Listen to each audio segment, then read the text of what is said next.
Madame la présidente.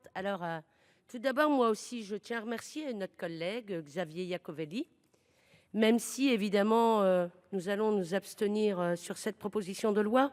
En tous les cas, je sais combien il est engagé sur cette question de l'enfance et je l'en remercie parce que, oui, c'est un sujet qui nous interpelle tous et toutes aujourd'hui, puisque nous sommes confrontés dans nos départements à la même situation.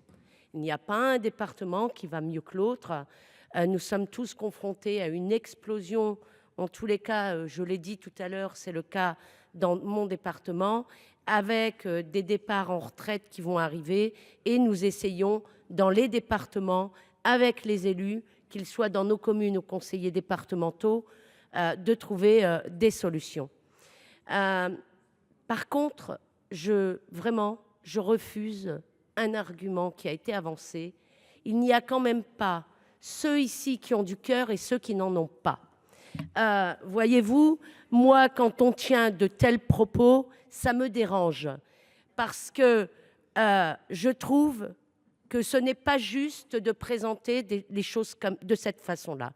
On a le droit de dire des choses. Moi, je vais m'abstenir sur cette proposition de loi parce que je pense qu'elle ne va pas assez loin.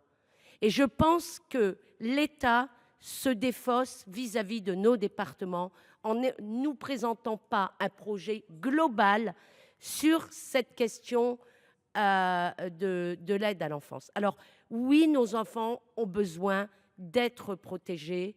Oui, nos assistantes familiales et nos assistants donc familiaux en règle générale ont besoin d'avoir un statut, ont besoin d'avoir une rémunération qui soit à la hauteur.